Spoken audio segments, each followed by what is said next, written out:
Joining us in the studio for an opportunity to chat about, I suppose, the last 25 years in his life is the new CEO of World Vision Australia. His name is Daniel Wordsworth. Originally a Tamworth boy, and we won't hold it against you because I'm a New South Welshman as well. Yeah. Welcome to the studios of TheInformer. Thank you. What a journey you've been on for the last quarter of a century. Yeah, it's been great. Give us a sense. Where did your journey abroad to help refugees and others start? What was that little catalyst that got you going? Yeah. Actually, the catalyst was when I was in the Navy. So I'd left Navy Tamworth. boy. Yeah, I was a Navy boy. I joined up and I was doing officer training. Actually, I was an officer cadet. I was down in Creswell training there. I was actually on a boat and I read the Sermon on the Mount. And so I read, in the Bible, this sort of Jesus preaching, and he was talking about, blessed are the merciful, they'll get mercy. He was talking about if you have two shirts, why don't you give one? If someone strikes you on the cheek, turn the other cheek. And it just really struck me. And I think what struck me, it sort of switched my perspective, and it just challenged me. How do you want to live your life? Do you want to live your life for yourself? Or do you want to live a life of giving? And at the time I was just reflecting that when I get to the end of my life... While you're in the Navy, yeah, this epiphany, that's Well, extraordinary. Because you're in uniform, Yeah. you take orders, you follow orders, Yeah. Very measured life, very ordered life, and you're thinking to yourself, there's got to be more to this, Yeah. and you saw an opportunity to go and serve Right. in a very different way. Different way, yeah. Without the uniform, and you've done it. It's taken you around the world. Where have you? I've heard that you've travelled to some of those conflict hotspots that have appeared in my news services for the better part of the last 40 years. Yeah. You've been to Afghanistan, Uganda, Darfur, Somalia, Congo, East Timor. So what's it like for a young Australian making his way in the world who wants to serve and wants to improve the life of others, especially refugees, to see this world opening up before him? And it's a very different life and a very different world to the Tamworth that you grew up in. Yeah. Yeah? Was that a shock? Was that a confront? Would have been seriously confronting too. There's a lot of times when it's very confronting, actually, and there's a lot of times when it's very shaking, actually. Shaking, your foundations. And your faith? Yeah, it really shook my faith, actually. So you get all of that. But actually what's happened over that whole journey, I've actually experienced the opposite, I think, of what most people would think. So I think most people would think that I start off really idealistic and then I slowly get harder and harder and more cynical, right, as the time goes on. Which brings you back to Australia for safety. Yeah, that I'm I've had enough, I want to come back, right? But no, So actually the opposite happened. The opposite happened. Yeah. I have this sort of special perspective in all of these environments, because for most people they're watching from the outside. So when they look at the news, what they see is all the dark things, all the tough things, all the scarcity. When I'm there, what actually I see is those things are true, right? Yeah. But actually I see a much bigger thing, which is I see families fighting for their children. I see communities trying to rebuild. I see foreigners like myself, people coming from all over the world trying to help. I see people donating money for people they'll never even know. So what actually I see is like an avalanche of goodness when there's a small amount of darkness. But for most people, they see it and they think of it the other way, that there's like an avalanche of darkness, but it's really not like that. Well put. That analogy is revealing in many ways, because I was going to ask you, where do you find the energy to constantly, with everything going against you, to keep pushing, to keep working, to making sure that the people that work under you or around you and with you are all going forward? Because we can't succeed if we keep going backwards.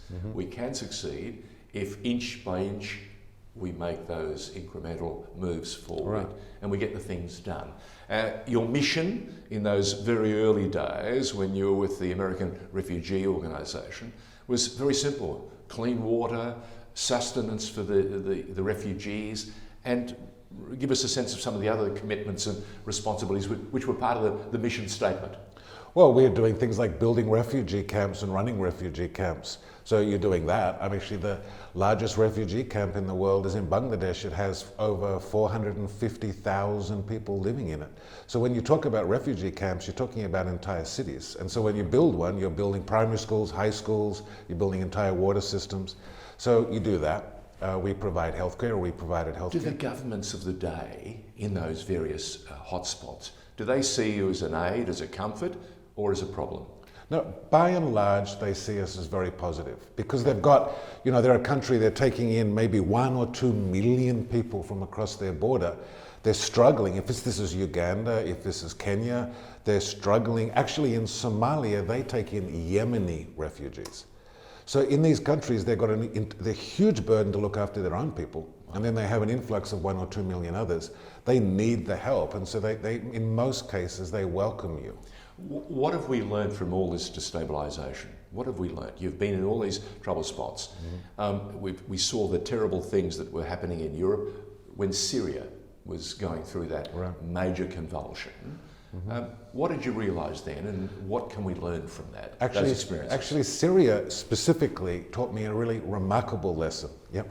Because I think we sort of think of this idea that, when war or conflict or famine or something dreadful happens, that, people wait until they're literally starving and they have no food. So it's like Maslow, right? There's this pyramid of Maslow. There's like these basic needs, and then there's your safety and security, and then there's finally like meaning and purpose. And I think we think that humans let go of meaning and purpose. They let go of safety and security and family. And then when they're really hungry, they move. But actually in Syria, we discovered the opposite of that. Like in a place like Aleppo, when you talk to those refugees that were fleeing into Germany, and I was in Germany talking to them, I was like, why did you stay in Aleppo for so long under the bombing? And they were like, yes, we ran out of food 4 years ago. We were in danger of being bombing, our children were but we stayed. But it was when the universities were gone, it was when we could no longer see a future for our children, when we knew that the light of hope had switched off, that's when we moved. What I've learned is people can put up with an amazing amount of pain and hardship, but if you snuff out hope, if you snuff out a chance for them to create a life for their kids, that's what makes them go. So they're not really responding to the event, they're responding to a future they can no longer see. And that's what I learned in Syria. What have you learnt in America? You've spent the better part of the last decade in the States, through a couple of different presidential administrations. What have you noted there? One of the biggest countries in the world, a superpower. Is it at the end of its empirical force, or is there still some energy in America, and can it be fired up and reset on a new course? Yeah, Americans, again, America's giant, right? So it's a little bit like Europe. There's so many different parts of America, but I really actually love Americans. My own daughter was born there. Americans... You've embraced the language too. You told me I've got a little bit of little twang in there. Well, I was there for a while. Really amazing. I was there for a while. Now I'm in Melbourne. So talk to me about America. Yeah. So what I learned there, and I think I've learned this in many different places, but it's very evident in America, is that human beings are remarkable in this way. They kind of live up to what you believe they'll be.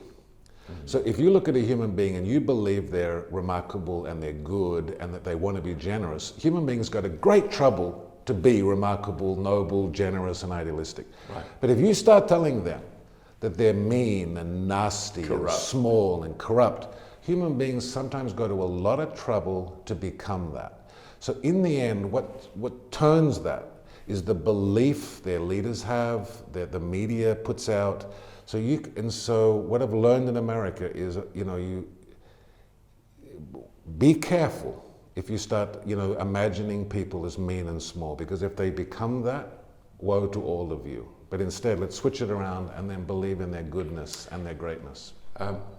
We at TheInformer, over the past half a dozen months, have said time and time again, and it's cropped up in interview after interview, where attitude is key to so much goodness and success. Right.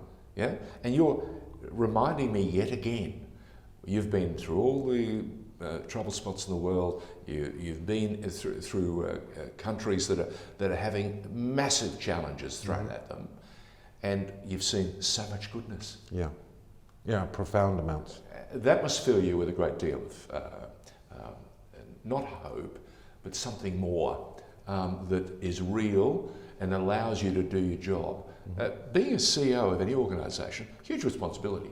Yeah, it's not just you're at the top of the tree and looking down. You can do whatever you wish. Like that. You have enormous. You've got the cultural shift. You've got to create the culture that will sustain the organisation for whatever period you're there for.